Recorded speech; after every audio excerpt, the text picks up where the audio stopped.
So it's Thursday, and we do have new jobs numbers. Another 1.3 million Americans have filed first-time unemployment claims, meaning last week, because remember, this week we learned the numbers from last week. Another 1.3 million Americans have lost their jobs. Are you becoming numb to these numbers to some degree? I mean, I want to remind you, before the 15 weeks in a row of coronavirus job losses, the previous single day record for new unemployment claims was about 700,000. We've had as many as 6.6 million in 1 week and continue to have right under 1.5 million per week for several weeks now. And the reason that this week is particularly important is that today we got the numbers from last week. In the last week, we have seen states have to sort of re-shut down elements of the economy. That's happening this week, meaning next week and the week after are going to be crucial weeks in seeing whether these numbers start to go up again. The rate at which Americans have been losing their jobs has been coming down. We're still seeing people lose jobs, but we had 6.6 million 1 week and then 5 million, 4 million, et cetera. The rate has been coming down. Things are reclosing, though, and the next 2 weeks could be particularly ugly. Last week was more of a normal week, you might say, as normal as things can be during a pandemic, and 1.3 million more people lost their jobs.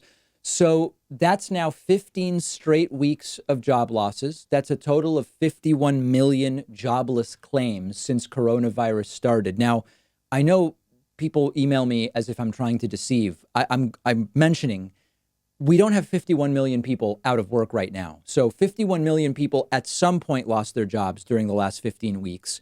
Many millions of those have either gone back to work or found new jobs. So of the 51 million, only about 18 million remain actively unemployed right now. And that's obviously far better than 51 million, although still historically high. So now the question is, what happens next week? Coronavirus has forced California to reclose sectors of its economy.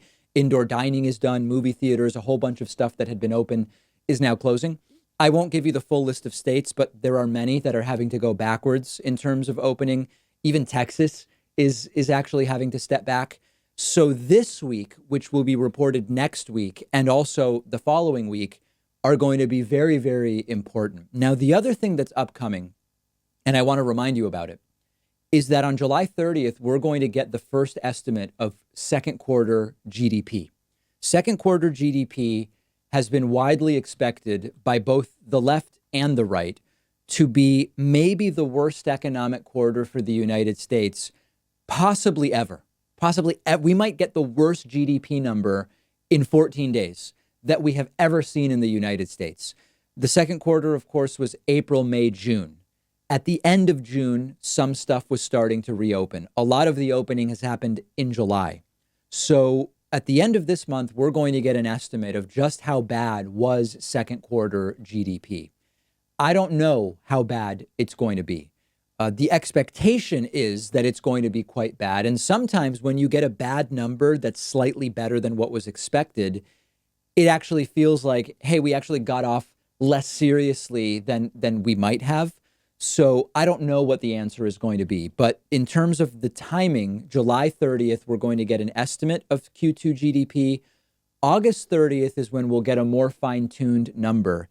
And that is going to be very, very close to the election of either Joe Biden or Donald Trump for another 4 years. And this is exactly as we've been predicting for a couple of months. Cases going up. Q2 GDP number is going to be dropped on top of us sometime in the next 2 to 6 weeks with different specificity and precision as we get more accurate numbers. By August 30th, we are going to have dramatically more information than we have right now about what the end of the year in early 2021 is likely to be for the United States. We may also have some vaccine news. We may also have news about therapeutics. So in my mind, I have a question on Friday's show this week about where do I believe the point of no return is for Donald Trump in terms of if he doesn't turn his polling around. And I'm going to make the case that it's October 1st. However, I'm seeing September 1st as a date at which point we are likely to have a lot of additional important information about how things are going. Economic data, case data, and much, much more. If you love feeding your intellectual curiosity, but you're always struggling to find the time, check out one of my all-time favorite apps called Blinkist. Blinkist lets you consume an entire book on your way home from work. They take thousands of popular nonfiction books, condense each one into text or audio that you can get through in just 15 minutes, and you get all of the important core ideas and information from that book.